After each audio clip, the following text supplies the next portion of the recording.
Bonjour à toutes et à tous, on espère que vous êtes bien réveillés pour ce webinaire un peu matinal proposé par l'association du Prix des Incorruptibles, en direct depuis la bibliothèque L'Heure Joyeuse, située dans le 5e arrondissement de Paris.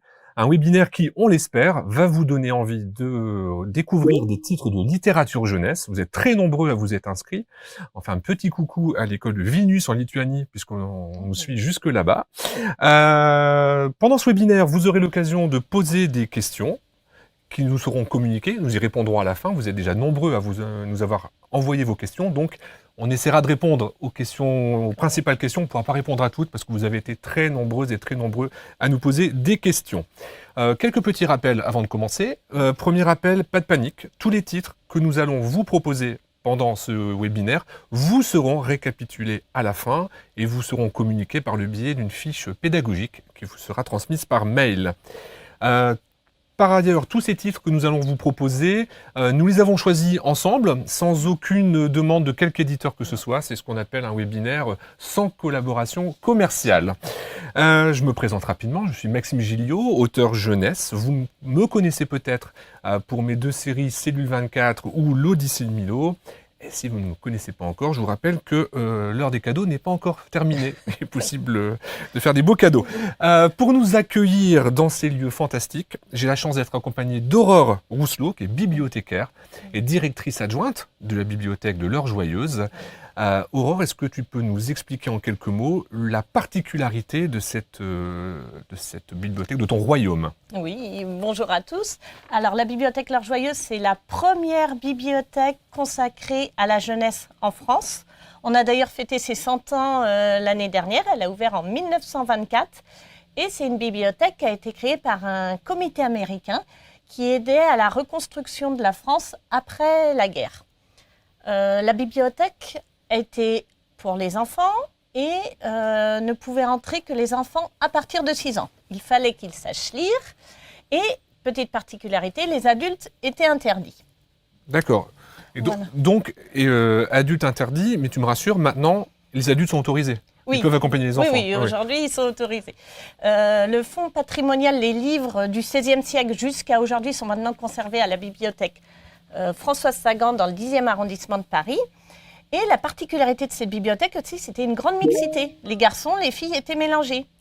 Car il faut savoir, les enfants, qu'à cette époque, les écoles, il y avait les écoles des garçons et des filles. Alors que dans cette bibliothèque, c'était une mixité sociale et de genre, filles, garçons mélangés. Aujourd'hui, nous avons autour de nous à peu près 25 000 documents et une large programmation d'animation. Alors 25 000 documents, c'est un sacré chiffre. Alors comment réagissent justement les enfants quand ils arrivent dans cet endroit incroyable face à une telle diversité de titres?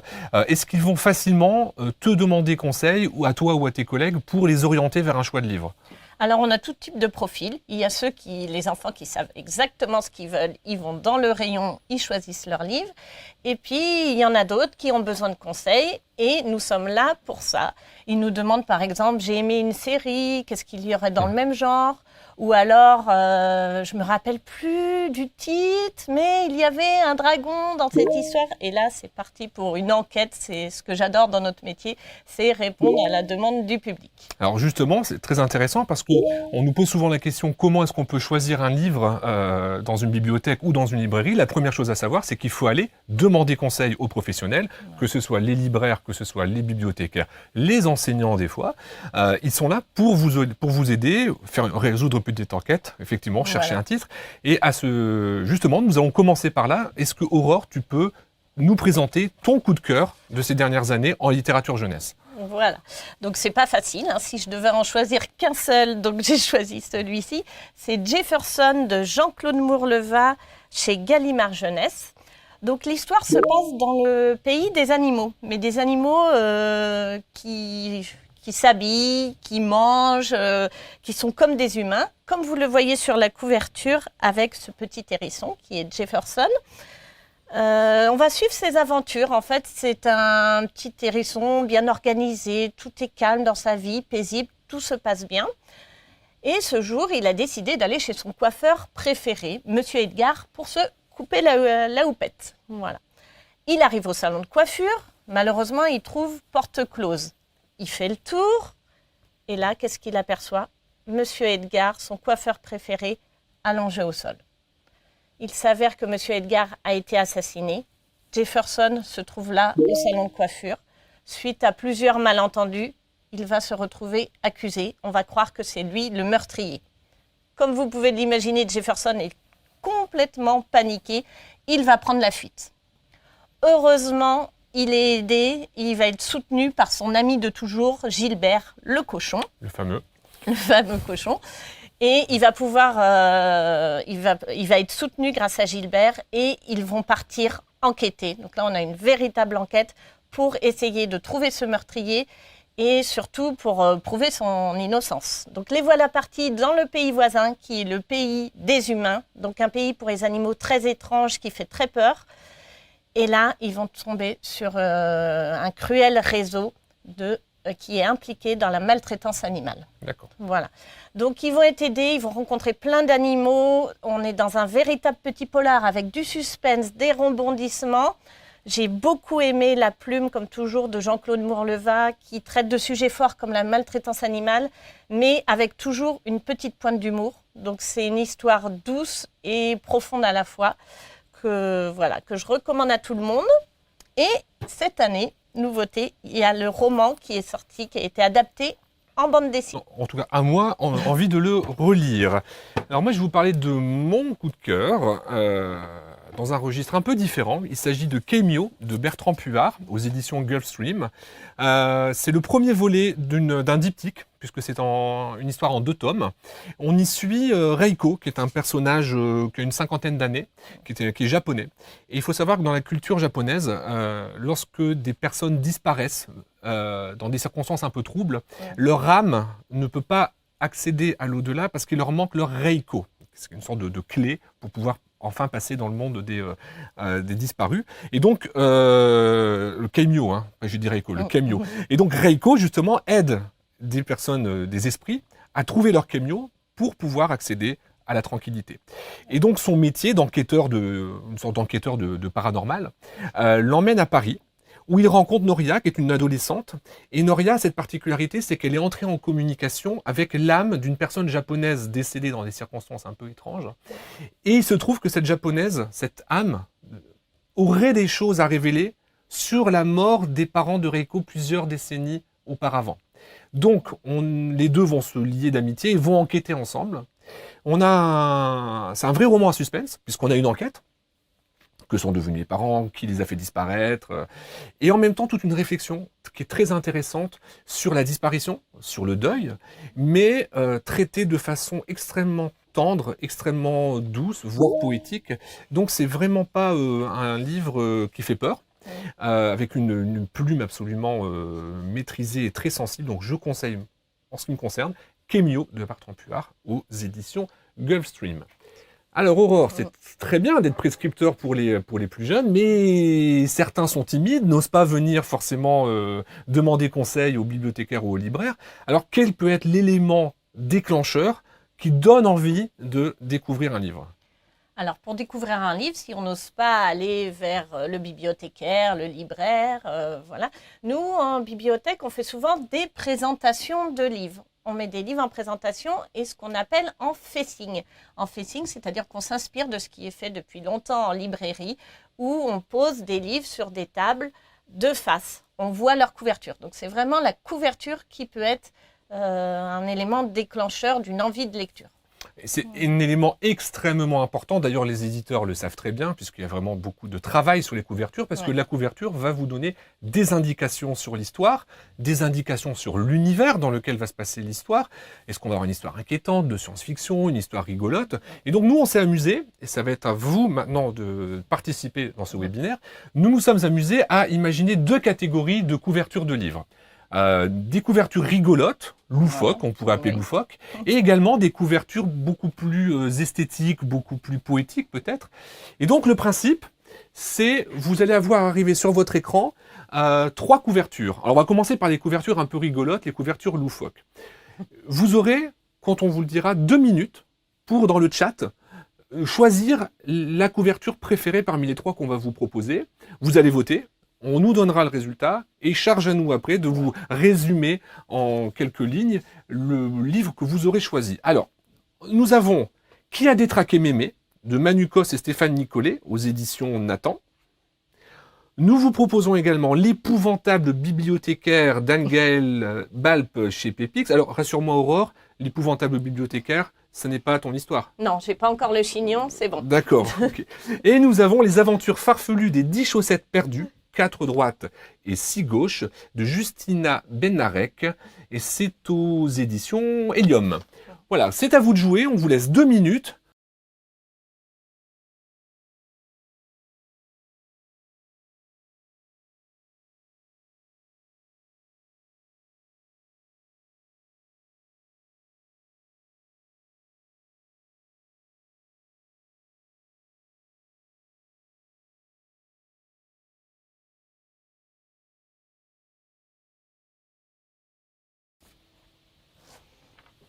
Eh bien voilà, on a les résultats du vote. Et donc, c'est l'épouvantable bibliothécaire qui a été choisi par la majorité des élèves. Et donc, c'est moi qui m'y colle, Voilà. du coup, pour vous parler de l'épouvantable bibliothécaire. C'est vrai que la bien barrée, très rigolote, et on a envie de savoir de quoi ça parle. Donc, je vais essayer de vous donner envie de lire l'épouvantable bibliothécaire.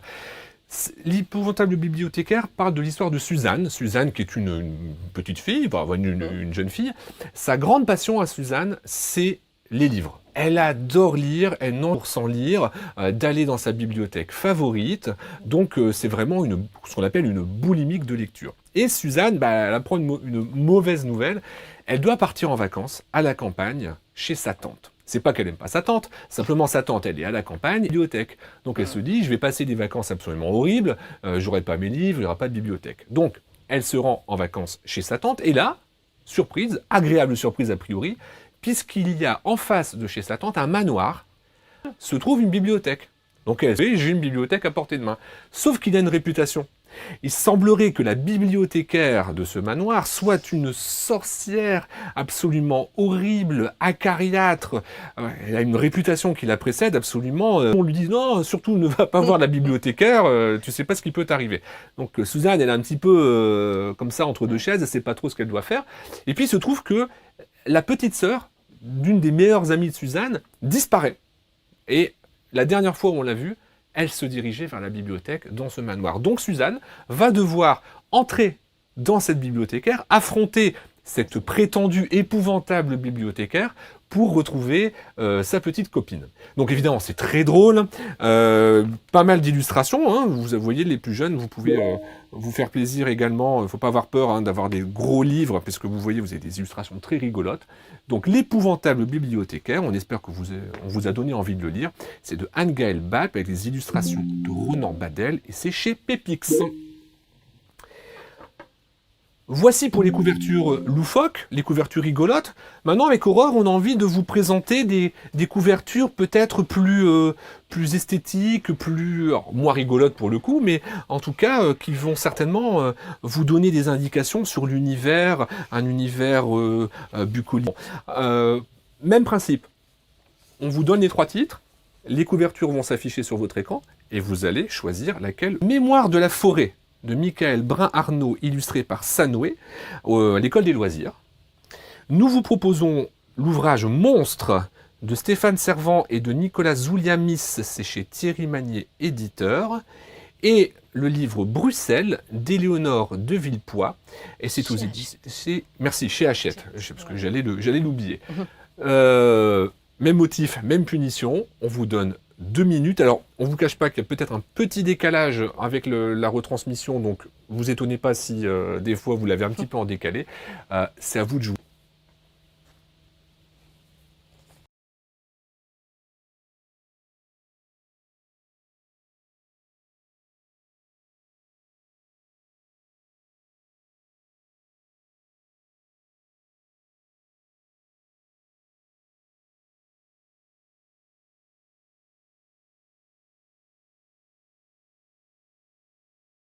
Alors, les votes ont été comptabilisés. Et alors, Bon, c'est vrai qu'on avait fait notre petit pari entre nous et on s'était dit ça va se jouer entre Mémoire de la forêt et Bruxelles et finalement vous avez choisi Monstre. Eh bien écoutez, j'en suis ravi. Alors Monstre, déjà, il faut vraiment que je vous montre face caméra. C'est un ouvrage un peu particulier parce que c'est un ouvrage qui est très très richement illustré. Alors évidemment, je vous montre des pages avec, avec du texte, mais vous voyez, il y a carrément beaucoup de doubles pages avec des illustrations. Il y a tout un travail sur la gravure qui est effectué. C'est vraiment un très très très bel ouvrage, très très richement illustré. Et le principe, alors l'histoire de Monstre, on suit un personnage qui s'appelle Otto, dans un petit village, on ne sait pas où ça se passe. Et Otto a une particularité que nous ne connaissons pas au début de l'histoire, mais qui fait qu'il est lui-même considéré un peu comme un monstre par les autres élèves ou les autres enfants du village. Donc c'est un enfant qui est un peu à part parce qu'il a une particularité et on ne sait pas tout de suite de quelle particularité il s'agit.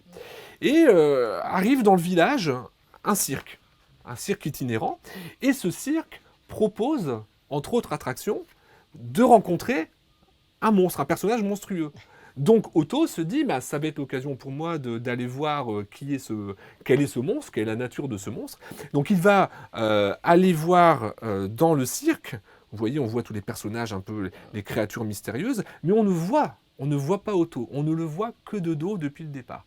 Donc évidemment, on ne va pas vous dévoiler la fin, mais au fur et à mesure de son avancée dans ce cirque très mystérieux et très inquiétant, il va y avoir une révélation à la fin, qu'on ne va pas vous donner, parce qu'on a donné envie de lire, c'est aussi ne pas toujours donner la fin de l'histoire, mais sachez que ça se termine sur un retournement très intéressant, un retournement de situation très intéressant, et c'est vraiment un ouvrage magnifique. Vous voyez le travail sur la couverture, les dorures. Quand on vous dit qu'une couverture est très très très importante, vous venez de le montrer en choisissant vraiment un très très très très bel ouvrage, même si les deux autres titres étaient également très très chouettes.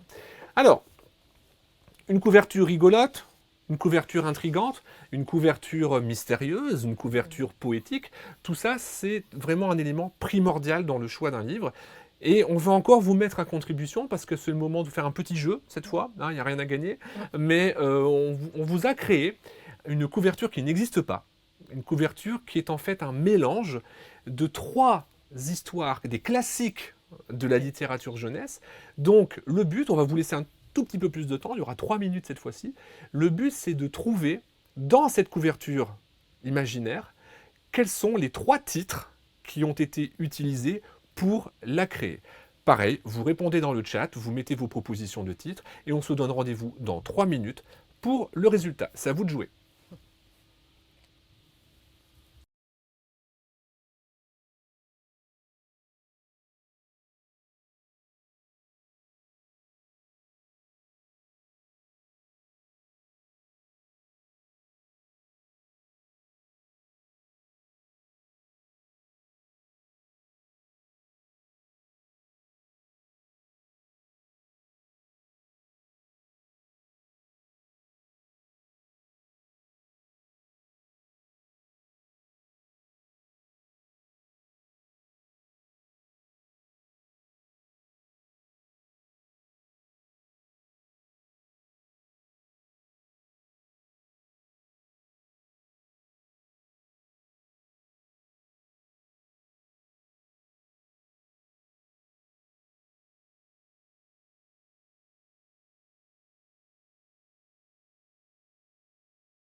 Alors merci à toutes et à tous pour vos réponses. Alors effectivement, je crois que c'est le moment de vous donner quelques petits indices sur les 3 titres qui vous étaient proposés. Je vois que Aurore, tu te délectes de quelques chocolats.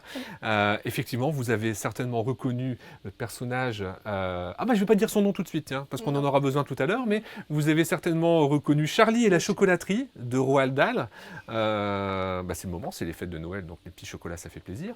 Je pense que tout le monde a reconnu également l'école l'école de Poudlard, puisque nous avions effectivement cet endroit où Harry Potter et ses amis enseignent, enfin vont apprendre plutôt, ils vont apprendre à devenir des sorciers émérites.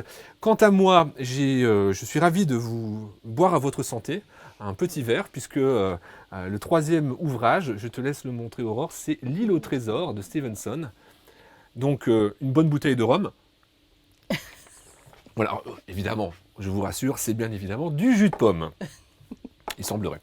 Alors, maintenant, revenons-en après cette petite pause à ce qui permet de choisir un bon livre, en tout cas un livre qui vous intéresse. On vous a dit, n'hésitez pas à demander conseil aux adultes. Évidemment, le visuel de couverture, on vient de vous le montrer, il est primordial. Mais Aurore, il nous manque un élément déclencheur dans le choix d'ouvrir un livre. Oui, parce que sur la couverture, il y a l'illustration, mais il y a aussi le titre. Et le titre, il est primordial. Le titre, il va permettre de savoir ce qu'il y a derrière. Il peut nous intriguer. C'est ce qui va donner envie, en fait, d'ouvrir le livre. Voilà. Alors, effectivement, alors là, on va pas vous proposer de voter. On a dû choisir nous-mêmes. C'était encore une fois très très difficile avec la profusion de titres qu'il y a dans cet établissement. Donc, on a choisi 3 catégories de titres. Premier titre, le titre qui intrigue et qui envoie déjà un message. On sait qu'on va avoir un livre avec un message fort, une thématique forte. On vous en parlera tout à l'heure. Deuxième titre, le titre un peu plus rigolo. Je pense que Tête de fesse, ça va parler à certains d'entre eux. Ce n'est pas mon autobiographie, je le précise. Et nous avons le titre évocateur, le titre qui donne peut-être envie de voyager, de découvrir un nouvel univers. Et je propose, Aurore, que tu commences à nous parler du royaume de Kensuke, qui est un de tes coups de cœur. Voilà. Donc, le royaume de Kensuke, c'est écrit par Michael Morpurgo chez Gallimard et avec de très belles illustrations aussi de François Place qui incite également à voyager. Donc le royaume de Kensuke, c'est l'histoire de Michael, un jeune garçon de 12 ans qui part faire le tour du monde en voilier au bord du Pegisu avec ses parents. Et malheureusement, un jour de forte tempête, Michael est sur le pont avec sa chienne et là, à cause de la tempête, il tombe. Donc il tombe à la mer et il atterrit sur une île, il échoue sur une île. Sur cette île, il va vite s'apercevoir en fait qu'il n'est pas seul. Un vieux monsieur habite là, donc c'est Kensuke. C'est un vieux monsieur japonais qui est là depuis la Seconde Guerre mondiale. Voilà. Donc peu à peu, une amitié va se tisser, une amitié hors du commun entre ce vieux monsieur et ce jeune garçon. Il va lui apprendre le respect de la nature, comment survivre aussi sur une île. Donc ils vont partager beaucoup de choses. Donc c'est un roman d'aventure très joli qui fait passer plein de messages. Michael va aussi grandir à travers ce livre. Il va revenir évidemment métamorphosé. Donc je conseille ce livre vraiment pour tout le monde, un roman d'aventure largement inspiré aussi de Robinson Crusoe. Ouais. Voilà. Et vous l'avez peut-être découvert aussi en film puisqu'il y a eu une adaptation récemment. D'accord. Voilà.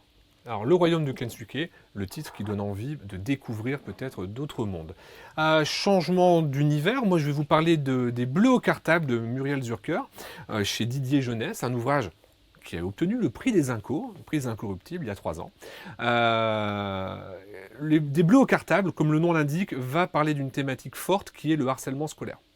Et l'intérêt de ce livre, c'est qu'il nous présente 3 personnages. Qui entrent en 6e. 3 personnages, les 3 entrent en 6e.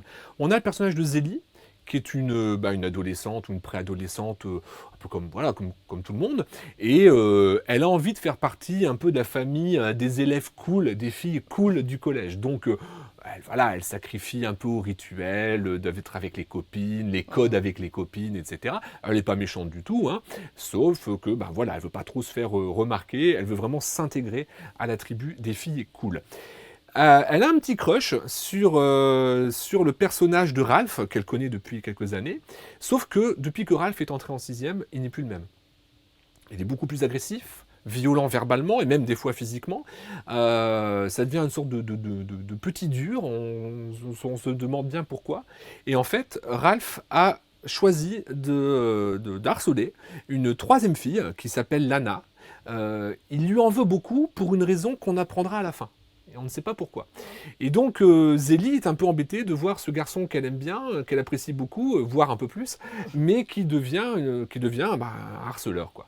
Et l'intérêt de ce livre, c'est que il nous présente, il est raconté du point de vue des 3 personnages. Donc on ne se contente pas, l'autrice ne se contente pas de nous dire le harcèlement c'est pas bien, ça voilà, tout le monde le sait.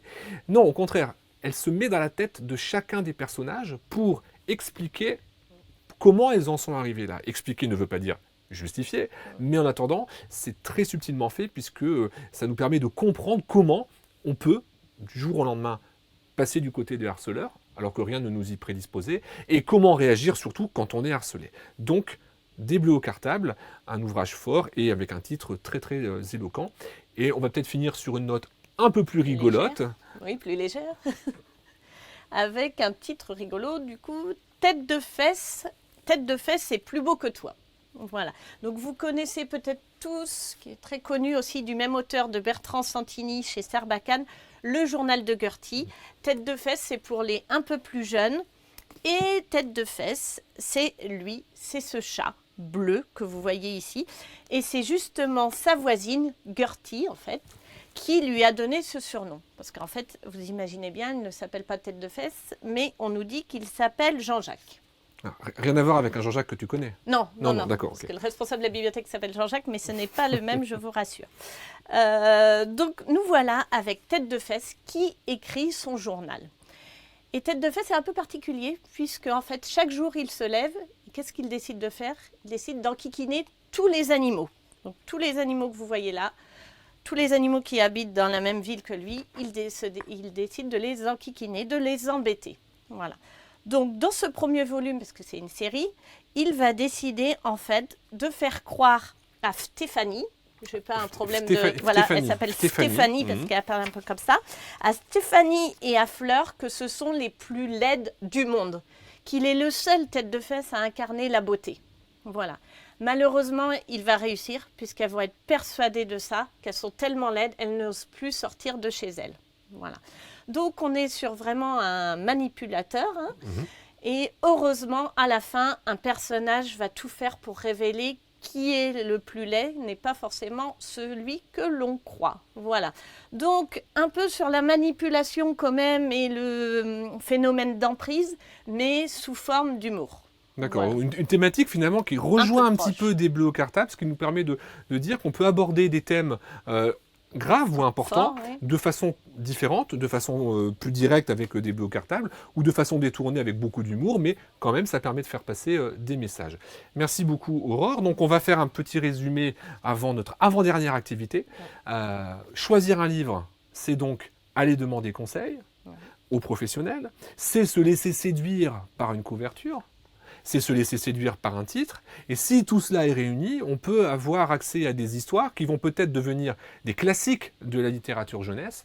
Et puisqu'on parle de classiques, on vous propose une avant-dernière activité, qui est en fait un petit jeu, un petit QCM, pour lequel nous allons aller nous asseoir dans ce magnifique canapé, et nous allons vous poser 3 questions sur des personnages emblématiques de la littérature jeunesse. On va vous poser des questions, vous allez devoir essayer de trouver de qui nous parlons. Vous allez voir, c'est très facile, puisque vous aurez 4 réponses à chaque fois, et une seule sera la bonne. Donc, attention à ne pas m'asseoir sur le micro. Je vais le mettre ici. Et donc, la première question. Je suis un personnage inventé par l'écrivain Roald Dahl. Je suis le plus grand confiseur du monde et j'ai envoyé 5 tickets d'or pour trouver celui qui prendra ma succession dans ma chocolaterie. Je pense qu'on a un peu évoqué le livre tout à l'heure. Mon prénom, petit indice, mon prénom et mon nom commencent par la même lettre. Je suis, réponse 1, Peter Parker. Réponse 2, Willy Wonka. Réponse 3, Bugs Bunny. Réponse 4, Zinedine Zidane. On vous donne une grosse minute pour répondre, parce qu'on a encore beaucoup de questions auxquelles on doit répondre. Donc on vous laisse 1 minute pour choisir Peter Parker, Willy Wonka, Bugs Bunny ou Zinedine Zidane. C'est parti.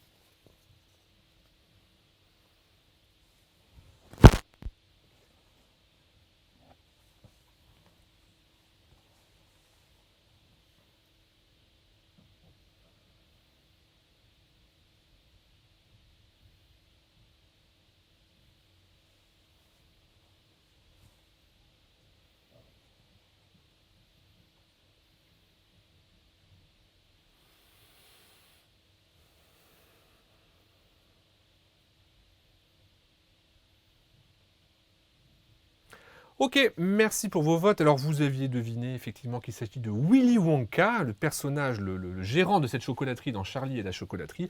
On va quand même préciser pour les autres réponses. Peter Parker, c'est en fait le nom de Spider-Man dans le civil. Bugs Bunny, le fameux lapin des dessins animés. Et Zinedine Zidane, je pense que même si vous êtes bien jeune, vous avez entendu parler de l'un des plus grands footballeurs français de l'histoire. Aurore, on passe Oui. au personnage numéro 2 si tu veux bien. Alors, je suis une adolescente élève dans une école très spéciale. J'ai toujours les meilleurs résultats dans ma classe, même si des élèves très méchants me surnomment Sang de bourbe. Heureusement, je peux compter sur mes 2 meilleurs copains pour me soutenir. Malgré mon caractère un peu prétentieux, je suis en 1 Hermione Granger, en 2 Fifi Brin d'Acier, en 3 Mimi Géniard ou en 4 Lisa Simpson. 1 minute pour voter.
Alors bravo à tous, vous avez bien trouvé que c'était Hermione Granger, en effet, dans Harry Potter.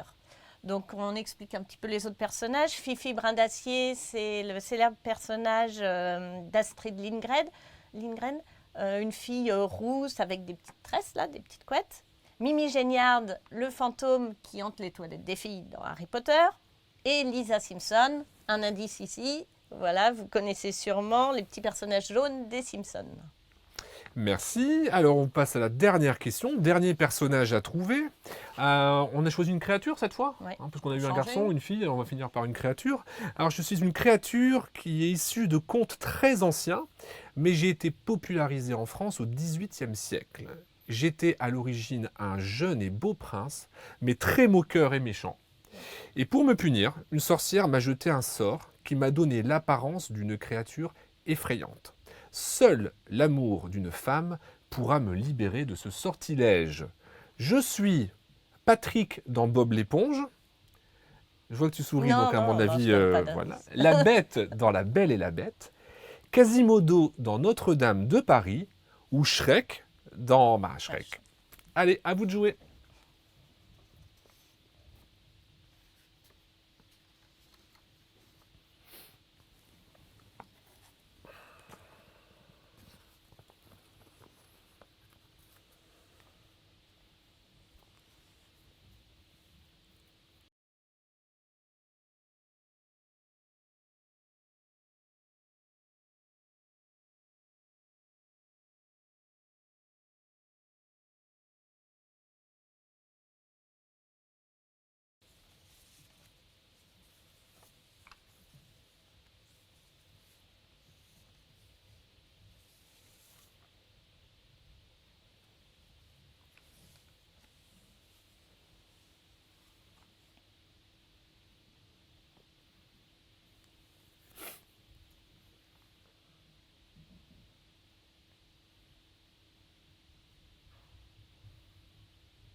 Eh bien oui, vous aviez trouvé évidemment la bête dans La Belle et la Bête.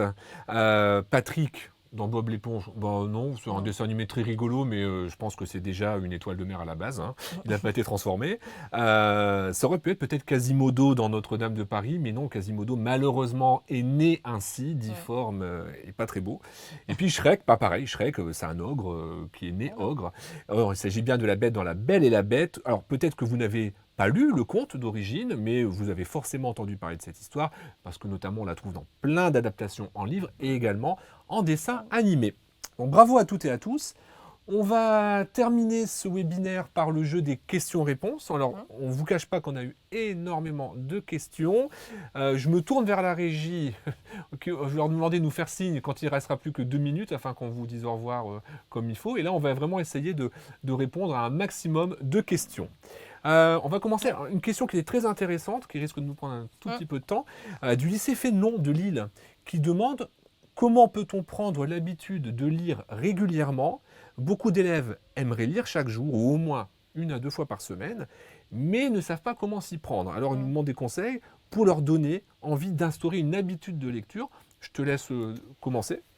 Moi, je dirais qu'il faut déjà penser à emmener un livre quand on se déplace avec soi, toujours avoir un livre dans son sac, par exemple pour les attentes dans la salle d'attente d'un médecin, dans les transports. Ça évite de sortir le téléphone plutôt que prendre un livre toujours avec soi. Je trouve que c'est une bonne idée.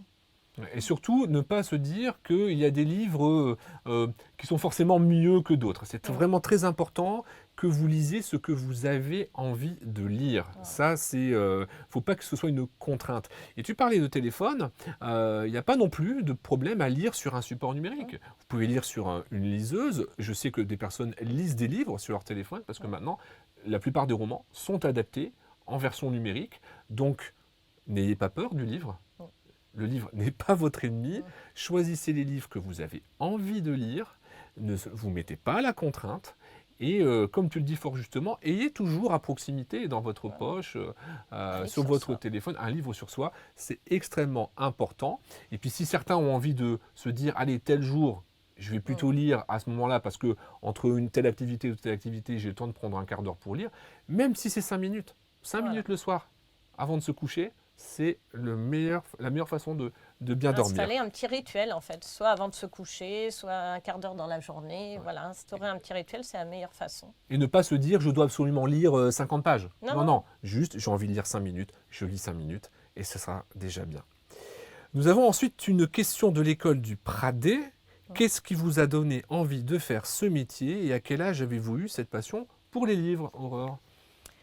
Alors, moi, j'ai été attirée très tôt par l'objet livre, en fait. L'objet livre, ce qu'il représente.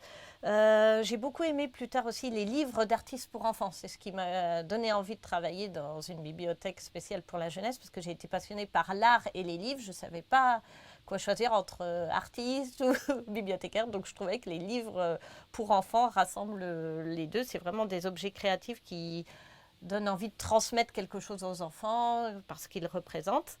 Et toute petite, oui, j'ai un peu honte de le dire, mais je fabriquais mes cotes, je classais mes livres. Voilà. Une vocation depuis toute petite. Voilà. Mais bah alors, tu as la chance de pouvoir faire le métier qui correspond à ce que tu voulais faire quand tu étais plus jeune. Voilà. Et ça, c'est super. Alors moi, en ce qui me concerne, j'étais professeur de français dans une autre vie. Professeur de français en collège, donc j'ai eu plein de sixièmes comme ceux qui peuvent nous écouter aujourd'hui. Et en fait, ce que je préférais dans mon métier de prof, c'était de parler de ma passion des livres. J'adorais leur faire découvrir des livres, parler des livres, étudier les livres. Et à un moment donné, je me suis dit, le problème, c'est que il n'y a plus assez de livres là. Il faudrait peut-être que j'écrive les miens. Et c'est voilà, pour résumer très rapidement, comme ça que j'en suis venu à l'écriture des livres, parce que j'adore raconter des histoires et partager ma passion des histoires. L'école Notre-Dame de Créance nous pose la question suivante. Pour Maxime, quel est le livre le plus drôle que vous ayez écrit? Alors j'avoue que j'ai du mal à écrire sans faire d'humour. On va parler de Cellule 24 peut-être, qui est la série des Cellules 24, qui comporte 4 tomes pour l'instant. Beaucoup d'action, des adolescents espions, mais énormément d'humour, puisque je mets en scène des adolescents. Et comme on le sait, les adolescents sont pleins d'humour, entre autres. Et quel est ton écrivain préféré, Aurore, du coup ? Moi, je crois que je vais rester sur le coup de cœur que j'ai présenté ce matin, c'est Jean-Claude Mourleva. D'accord. Voilà. Et ben moi, je vais parler de René Goscinny pour terminer, qui est en fait le créateur de Petit Nicolas, d'Astérix, Is No Good, Lucky Luke, Achille Talon et tant d'autres. Voilà. Alors, on nous fait signe que c'est déjà terminé. On est vraiment On a été désolé, trop bavard. parce que vous nous avez envoyé énormément de questions. On espère en tout cas que le webinaire vous a donné envie d'aller dans les bibliothèques, d'aller dans les librairies, de choisir les livres qui vous font envie. On vous rappelle que tous les livres qui ont été présentés pendant le webinaire vous seront envoyés sur des fiches pédagogiques, donc pas de panique. Merci Aurore Merci Maxime. de nous avoir accueillis. Merci au personnel de la bibliothèque L'Heure Joyeuse et à la ville de Paris de nous avoir permis de filmer en direct. Et si ce webinaire vous a plu, sachez qu'on va vous en proposer un autre, certainement courant février, toujours aussi interactif, sur un thème différent, qui est comment écrire une histoire complète avec un auteur et en classe. Voilà, on vous souhaite de bonnes fins d'année, mangez plein de chocolat, soyez sages mais pas trop, c'est quand même Noël. Et on vous dit à très bientôt. Merci beaucoup. Au revoir.